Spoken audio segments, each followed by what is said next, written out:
네, 안녕하십니까. 더불어민주당 북한이탈주민특별위원회 부위원장 겸 대변인 조경일입니다.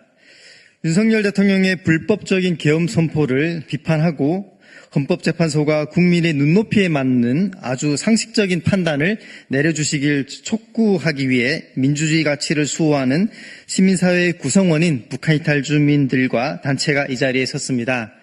오늘 기자회견에서는 북한이탈주민이라는 용어 대신 북향민이라는 용어를 사용해서 기자회견문을 낭독하겠습니다. 네, 안녕하십니까. 우리 북향민들은 북한 독재 정권의 피해자들입니다. 우리는 자유와 인권, 민주주의 가치를 대한민국에서야 처음 얻었습니다. 우리는 대한민국 헌법이 보장하는 자유와 정의를 믿고 이 땅에 정착했습니다. 따라서 우리는 이 나라의 법치주의가 얼마나 소중한 가치인지 누구보다 잘 알고 있습니다. 지난해 12월 3일 저녁까지 대한민국은 법과 원칙이 지켜지는 나라이며 국민의 권리가 보장되는 민주국가였습니다. 그러나 자유와 인권이라는 단어를 매일같이 입에 달고 있었던 윤석열 대통령이 무장군인을 동원해 하룻밤에 자유와 인권을 짓밟았습니다. 참으로 위선으로 가득 차고 무도한 정권입니다. 오늘 우리는 민주시민의 한 구성원으로 자유와 인권이 훼손되는 현실을 목도하면서 이를 납득할 수 없다는 절박한 목소리를 내기 위해 이 자리에 섰습니다. 무장한 군인이 도시를 활개하며 시민에게 총구를 들이대는 곳은 북한 하나로 족합니다. 북한은 계엄 상태가 일상인 곳입니다. 우리는 정치적 억압과 인권 침해 현실을 직접 경험한 사람들입니다. 3대 세습 독재 정권의 폭압을 온몸으로 맞았습니다. 국가의 폭력이 일상인 곳이 바로 북한입니다. 독재자의 횡포가 국가의 폭력이 일상을 지배하고 있기 때문입니다. 우리는 폭정에서 살아남은 사람들입니다. 우리는 중국에서도 신변의 위협에 노출되어 노예노동과 성폭력 등 온갖 폭력에 시달렸습니다. 그런데 국가폭력을 정당화하는 계엄 사태가 한국에서 발생했다는 것은 북향민들에게 또 다른 국가폭력의 가능성을 의미합니다. 한국은 북향민들에게 안전의 땅입니다. 국가의 폭력으로부터 안전한 곳입니다. 억눌렸던 감정을 쏟아내도 정치인을 비판해도 신변의 위협을 받지 않는 안전한 곳이라는 사실이 매우 중요합니다. 이것이 북한과 가장 큰 차이를 만들어냈기 때문입니다. 그런데 2024년 12월 3일 밤 귀를 의심케 하는 계엄령이 선포됐습니다. 계엄사령부 포고령의 내용은 공포 그 자체였습니다. 계엄사령부 포고령을 보면 경악스럽습니다. 현재 북한의 모습과 너무나 닮았기 때문입니다. 계엄사령부의 포고령을 보면 섬뜩해집니다. 현재 북한 정권이 인민들에게 하는 짓과 거의 똑같기 때문입니다.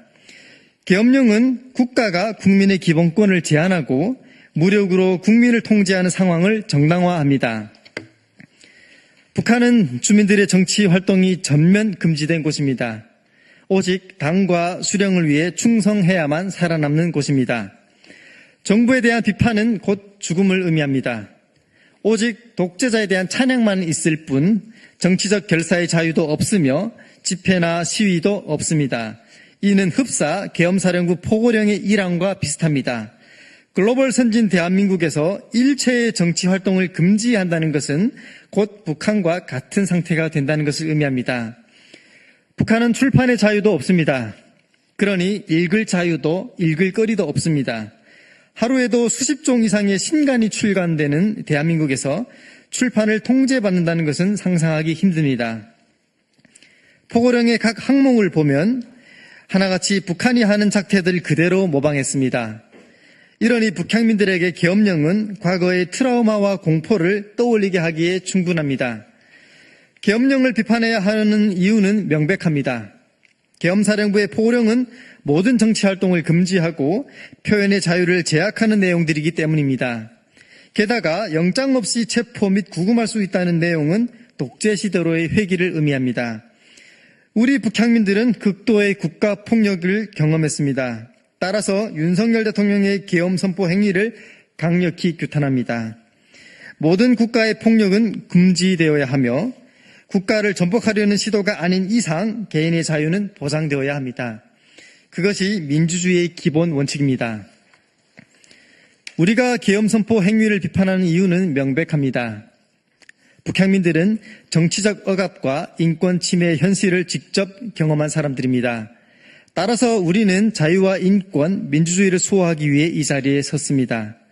국민을 향해 총을 들면 대통령도 감옥에 보낼 수 있는 나라, 그런 나라가 바로 대한민국 그런 나라임을 북한 주민들에게 분명히 보여줘야 합니다. 이것만이 북한 주민들에게 희망이 될 것입니다. 그리고 오늘 윤석열 대통령 탄핵 심판 선고 기일이 다가오는 4일로 지정되었습니다. 장장 4개월에 걸친 국민의 기다림에 마침내 헌법재판소가 응답했습니다. 헌법재판소가 국민의 눈높이에 맞는 상식적이고 합리적인 판단을 내려줄 것을 기대합니다. 헌법수호 최후의 보루로서 정의롭고 공정한 판결로 내란 속의 윤석열을 파면하여 주십시오.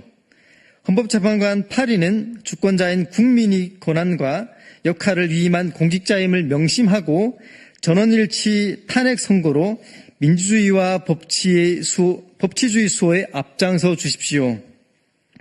2025년 4월 1일 화요일 더불어민주당 북한이탈주민특별위원회 위원장 송재봉, 사단법인 통일을 준비하는 탈북자협회, 피스아고라, 사단법인 숭리동지회, 어르신 힐링협회, 사단법인 한반도 미래행복연합, 통일봉사단 일동. 감사합니다.